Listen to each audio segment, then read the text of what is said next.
Assalamualaikum warahmatullahi wabarakatuh. Nama saya Arfida Riwa, NPM 2108261189. Saya perwakilan dari kelompok C7. Di sini kami akan membawakan sebuah video edukasi tentang telemedicine. Nantinya di sini teman-teman saya yang akan menjelaskan dari definisi sampai kesimpulan dari telemedicine. Telemedicine itu adalah bentuk pelayanan kesehatan yang dilakukan secara jarak jauh dengan menggunakan teknologi informasi dan komunikasi.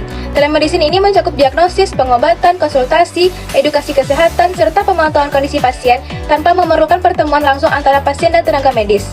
Selanjutnya masuk ke contoh-contoh dari telemedicine. Pertama, ada konsultasi dokter online. Jenis konsultasi dokter online itu misalnya kayak aplikasi Halodoc ataupun Halo Dokter, yang mana pasien dapat berkonsultasi langsung dengan dokter umum melalui chat atau video call, berkeluhan-keluhan umum saja, misalnya kayak flu, kayak gatal-gatal ataupun alergi. Yang selanjutnya ada telemonitoring, yang mana seperti alat pengukur glukometer digital yang terhubung ke aplikasi, misalnya kayak Medtronic ataupun Dexcom, digunakan untuk memantau tekanan darah atau kadar gula darah pasien secara rutin dari rumah. Selanjutnya ada teleradiologi. Misal contohnya itu kayak layanan Teleradiologi Indonesia (TRI), yang mana itu nanti bakalan dikirim gambar X-ray, MRI ataupun CT scan, sehingga spesialis radiologinya akan menganalisis. Pada pemanfaatan telemedicine ini sendiri mencakup manfaat pada peningkatan akses perawatan, pemanfaatan pada waktu dan juga penghematan biaya, lalu ketepatan waktu dan juga perawatan, lalu peningkatan kepuasan dan keterlibatan pasien. Pada aksesnya ini, karena si pasiennya ini lebih cenderung pada gadget, untuk ketepatan waktunya ini karena si pasiennya itu tidak ada waktu nunggunya, terus dokternya juga sudah diasosiasikan untuk memilih pasiennya. Lalu juga untuk peningkatan kepuasannya ini karena si pasiennya ini adanya komunikasi kepuasannya antar pasien dan juga dokternya ini ada lebih mudah. Dan untuk peningkatan dan permintaan pada hemat biaya ini karena si pasiennya nggak perlu menempuh ke rumah sakit dan juga biayanya layanan itu cenderung lebih murah. Di sini saya akan menjelaskan tentang aspek hukum telemedicine. Yang pertama adalah setiap pasien berhak menerima atau menolak sebagian atau seluruh tindakan atas tindakan pertolongan yang akan diberikan kepadanya. Pasal 56 ayat 1 Undang-Undang Nomor 36 Tahun 2009 tentang kesehatan. Setiap orang berhak atas rahasia kondisi kesehatan pribadinya.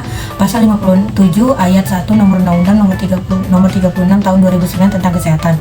Yang ketiga, pasal 15 ayat 1 Undang-Undang Nomor 11 Tahun 2008 tentang informasi dan transaksi elektronik. Yang nomor 4 Undang-Undang Nomor 17 Tahun 2023 tentang kesehatan dan Peraturan Menteri Kesehatan Nomor 20 Tahun 2019 tentang penyelenggaraan pelayanan telemedis antar fasilitas pelayanan kesehatan. Saya akan membahas tentang bioetika dari telemedicine. Seperti yang kita tahu, telemedicine atau layanan kesehatan jarak jauh telah menjadi solusi penting dalam memberikan akses ke layanan kesehatan, terutama di era digital ini. Namun penting untuk memahami bahwa penggunaan telemedicine juga membawa tantangan bioetika yang perlu kita perhatikan. Jadi untuk bioetika yang pertama itu adalah privasi dan kerahasiaan. Dalam telemedicine, data kesehatan pasien dikirim dan disimpan secara elektronik. Oleh karena itu, sangat penting untuk memastikan bahwa informasi ini dilindungi dengan baik agar tidak jatuh ke tangan yang tidak berwenang. Pelanggaran privasi juga dapat mengakibatkan dampak serius bagi pasien. Untuk yang kedua, kita harus mempertimbangkan informed consent. Pasien harus diberikan informasi yang jelas mengenai prosedur, risiko, dan manfaat dari konsultasi jarak jauh. Mereka harus memahami sepenuhnya sebelum memberikan persetujuan untuk melakukan perawatan. Ini adalah bagian yang penting dari etika medis yang harus selalu dijunjung tinggi.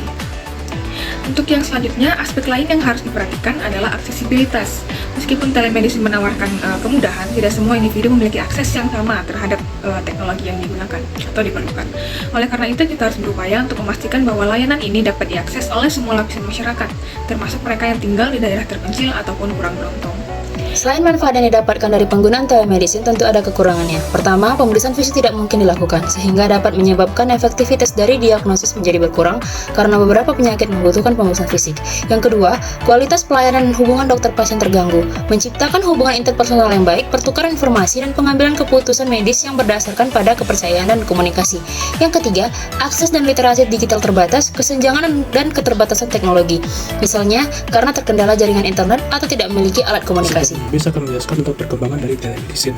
Nah, telemedicine ini pertama kali muncul atau secara tidak sengaja muncul pada abad ke-20, lebih tepatnya pada tahun 1920-an. Kemudian, mulai pada tahun 1990-an sampai 2000-an, mulai digunakan internet. Nah, selain internet digunakan secara umum, internet dapat digunakan juga sebagai tempat media berbagi video-video seperti video edukasi untuk pengobatan. Kemudian, tak lama kemudian pada tahun 2019, dunia terjadi suatu wabah yaitu COVID-19, yang mana mempercepat dan memperkuat dari progresivitas dari perkembangan telemedicine, dikarenakan keterbatasan dalam pertemuan tatap muka, baik antara orang dan orang, terutama antara pasien dan 81 dokter. akan menjelaskan mengenai kesimpulan.